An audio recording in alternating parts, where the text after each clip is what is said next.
So, what's going on, everyone? Welcome back to another video. And now that we are done with the campus strip spectacle, if you that's how I call it, with the con I went to, I thought it was a good time to get back to not tales from the past. In this case, today we're going to do one that's way older than me. And basically in a certain way where it all began. Because I went from A, from Aquaman, to B, the Brave and the Bold. In this case, the first time that the Justice League of America appeared in comic book format. For those of you who don't know, the Brave and the Bold is a series that is a kind of a series by DC that went from, like say, 1955 to 1983 with 200 issues in total, featuring all kinds of heroes, villains, anti-heroes, etc. And in this case, a new team up. Back then. Before that, they didn't know about this team up at all. But it was quite a special event back then, I think. It's the first time a group of superheroes working together. As far as I know. Not the first time, of course. Just Society of America was first, but on, in this case, Earth 2, Prime Earth, New Earth, however you want to call it. And it's also the first appearance of Starro the Conqueror. So for those of you who don't know how I break this issue down, for those who are new to this channel, it's quite simple actually. I start with who the team is, writer, inker, whatever. Then we go to the synopsis with a few sources that I use, and I basically break it down. Here I'm going to split it in multiple parts because first of all, it saves me memory on my phone, and second of all, it kind of makes it easier to upload. I wish I had the scan because that would make it easier with OBS, but I digress. And some parts are better explained breaking down than because it contains multiple stories, multiple short, quick reads. And I'll also be using data from the Grand Comic database, Mycomicshop, and the League of Comics Geeks. That's a source that I heard about from Captain Frugal. You check his channel out, the guy's pretty good with his reviews and other stuff. So yeah, we're going to part one. After the synopsis, we're basically going to do the plus and the minus, but that's of course the final verdict will happen in another video. In this case, otherwise you'll get it at the end. But yeah, we're going to who the team is, who was written the 28th issue of Brave and Bold and the Justice League of America. So, here a nice intro cover. So here you have the roll call. But first of all, we have going to the team. The writer is Garner Fox. The pencils are done by Mike Sekowsky. Inks Joe Giella. I probably butchered the name. Miss M. Anderson, Bernard Sachs. And letter is Gaspar Saladino. Julio Schwartz is the editor, and the list goes on. And that's basically the team. And the synopsis is basically quite simple. Starro the Conqueror arrives on Earth to enslave humanity and alters 3 different sorts of starfish as lieutenants. And in this case, meanwhile, Pufferfish warns Aquaman, who contacts the JLA. In this case, Hal Jordan, the second Green Lantern, Martian Manhunter, Flash Barry Allen, so the second one, and Superman Batman are too busy, and even Wonder Woman is part of it. But Superman and Batman are a little too busy and stand by during this invasion, and that's basically a synopsis for that. So basically, you have the first ever time roll call of the JLA. So see here, there's Wonder Woman, Diana of Themyscira, Hal Jordan, Green Lantern, Barry and the Flash, John Jones, Martian Manhunter, Batman Bruce Wayne, and Superman Kal-El, Clark Kent, and of course Arthur Curry, Aquaman. And so here we go with the breakdown. Foes: the evil enemies of injustice to the mighty heroes of the Justice League of America. All wrongdoing is meant to be stamped out, whether it comes from outer space, from the watery depths of the seven seas or springs, full blown from the minds of men, bound together to fight all foes of humanity, the mighty heroes of our time, battle demands of Starro the Conqueror. So basically, yeah, his powers we're going over later, but basically his powers are Starro is kind of a starfish from outer space, basically villain that could control the minds of other beings, and sometimes even taking over the minds. And this was before another kind of species like that could take over minds and basically read the minds of others and invent countermeasures to deal with certain heroes or take over their minds. But yeah, he's coming to Earth, the Conqueror, and he's come to conquer the Earth. And meanwhile, it starts with very simple format.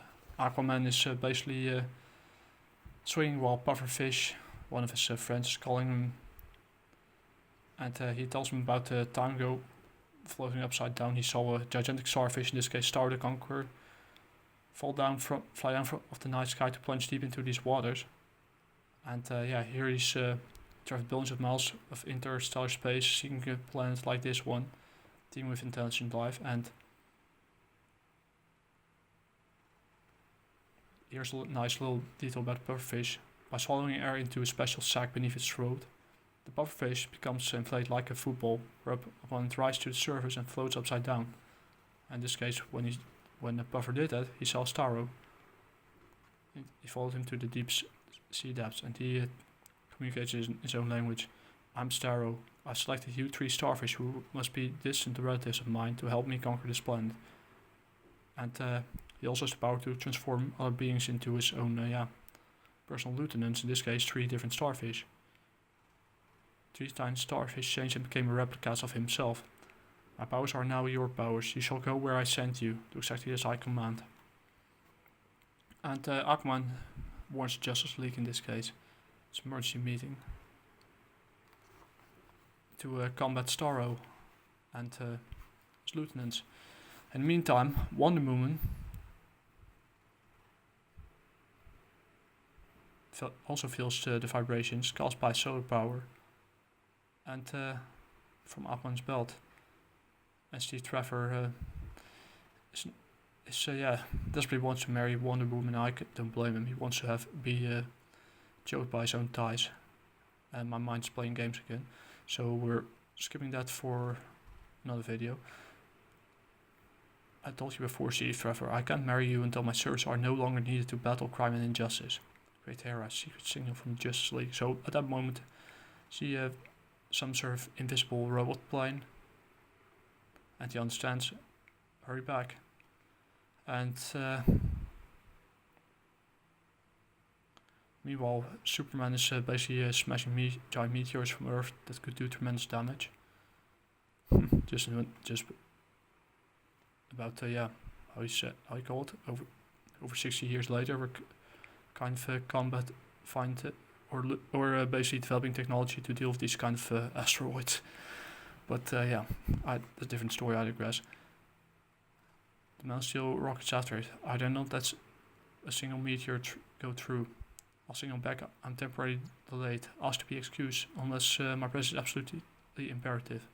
And Superman is busy dealing with threats from outer space. And in the meantime, Hal Jordan is piloting a plane by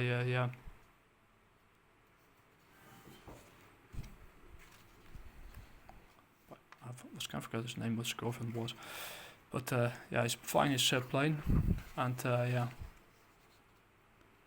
I have this designed to fly around the world in 24 hours. The world in 24 hours. I will on its way with powering, then pick it up after the Justice League is concluded. So it's basically by Ferris Industries. There I got it. In Gotham City, Batman is racing across town in Batmobile, and basically getting the signal. But he has to keep. He's also on standby. His own city comes first, which is admirable. So there he goes. And the Flash, Barry Allen, is basically racing up to pick up Aquaman's skull and sees a tornado coming his way. It's a violent rotary storm with a few hundred yards wide, with winds up to 500 miles an hour. The winds revolve spirally upward in a counterclockwise direction. So all I have to do is run counter to those winds, and the Flash basically cancels out the tornado before heading to the meeting. Which brings us to the Brave and the Bold, to this case Martian Manhunter of John Jones. You've more than earned your vacation, John Jones. Have a good time. So yeah, this is John Jones, but his two names John Jones, the Manhunter from Mars, or Martian Manhunter. And here they are discussing the threat of Starro the Conqueror. And I don't know what its powers are, but I do know the three localities where its Starfish warriors are due to appear and start to conquest of Earth. The Flash hands out assignments, and meanwhile Flash Barry Allen hands out the assignments. Green Lantern cover the territory around the Rocky Mountain National Park. Wonder Woman and John Jones, you'll both tackle the agent who goes to Science City. I'll handle the other mission myself. So yeah, they are basically, Barry Allen is handing out the orders. He's a more established version of Barry Allen and a more established version of Aquaman itself. Aquaman, you'll patrol the sea deeps in case Starro makes some more giant starfish. And alert us if you learn anything. I will, and good luck all. Because Arthur Curry can talk to fish, just to keep it quick. And here's an kind of a short story by Superboy. It's fun to help others. It's kind of an old ad for volunteering at the hospital or playing with handicapped children, things like that. Nice positive message from a previous time. There's no social welfare assembly and recreation agencies in the US. Some ads that are no longer worth a dime. Which brings us to Green Lantern, who encounters the first deputy of Starro the Conqueror. But before that he charges up his ring, as usual, in bright saying black nights, no evil shall escape my sight. Let those who worship evil's might beware my power, Green Lantern's light, and we all know the whiz of that.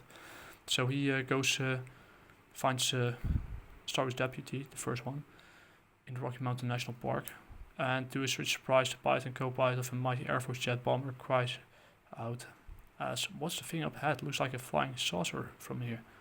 It looks like a huge bird of some kind." No, it's not a huge bird. Muscle fouls defense.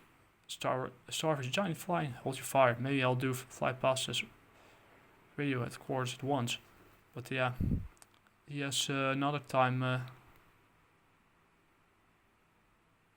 And the five tentacled creature wraps himself around the sack bomber like a starfish trying to crush, or at least suck out the mollusks, or the muscles from its shell. And of course they open fire, but of course to no effect. And basically what his goal was, he was wrapping the atomic bomb.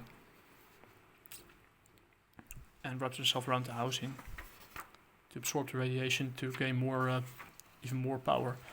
So he absorbs basically another part of him. He absorbs radiation to make himself more powerful. And the plane crashes to its impending doom, but he banked up, basically using its powers to fly. And Hal Jordan, just in time, creates a structure or construct to ensure a safe landing. And he goes again after Star's deputy or lieutenant in hot pursuit. And basically, the bomb exploded. But the bomb exploded, and what turns out to be, like I expected, Starro his minion or lieutenant absorbed the energy of the blast, and yeah.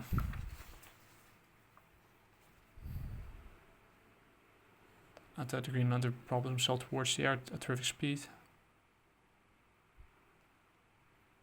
And yeah.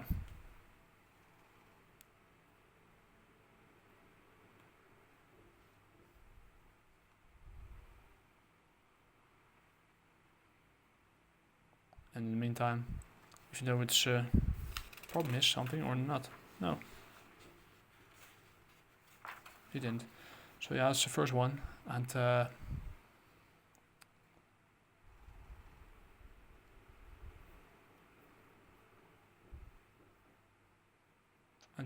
he scores a hit against the eye, and the lieutenant or mercenary, or let's say one of his minions, of Starro's minions, grows to normal size again, loses strength and power, bases power and strength, and yeah, reverts back to its original state, an ordinary starfish.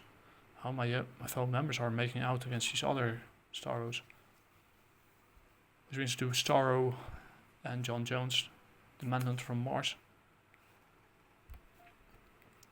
And the great scientific brains of the United States are gathered at the Hall of Science.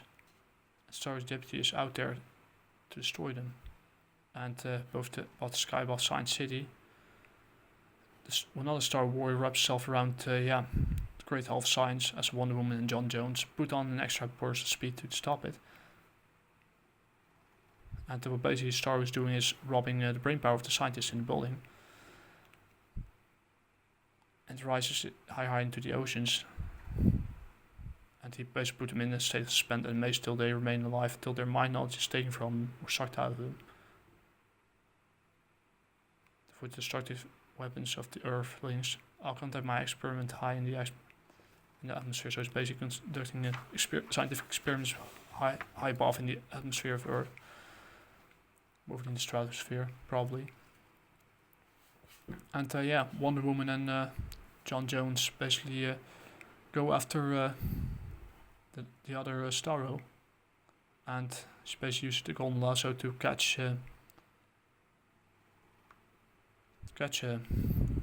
his minion, but turns out he's stronger than expected, and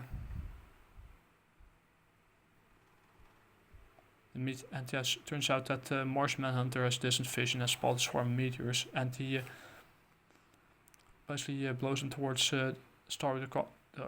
towards one of Starro the Conqueror's minions.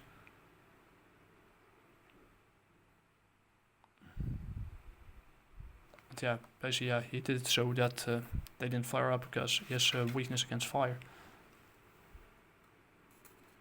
There's a drenching rainfall, and let's work off their strength. And yeah, Starro's recruit beams are telepathic messages at the Justice League members second before it sends Tom Brace sizzling down Storm. And he tells them that no living thing can stand against the nuclear energy stored in my body. These beams will disintegrate you. And yeah, Wonder Woman basically fights him with her bracelet. And the Mars Manhunt basically uses one bit of the floor to flag him back at him. And she goes, and there they go. On the she used the lasso on the plane to help her out, and basically use bring the building to safety. And yeah, meanwhile, Mars Manhunter is dealing with the Conqueror, Starro the Conqueror, and turns out this the golden lasso she grips him firmly. Her legs are guiding the building like a giant ski. Or ski. The daughter of Queen Hippolyta rides to Hall of Science across the greasy meadow with her plane in front, or invisible plane, carrying me towards John Jones and the Starfish. And the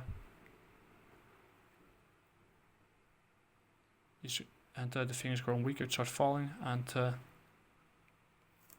land on and basically land on terra firma, which will be continued on 31 page.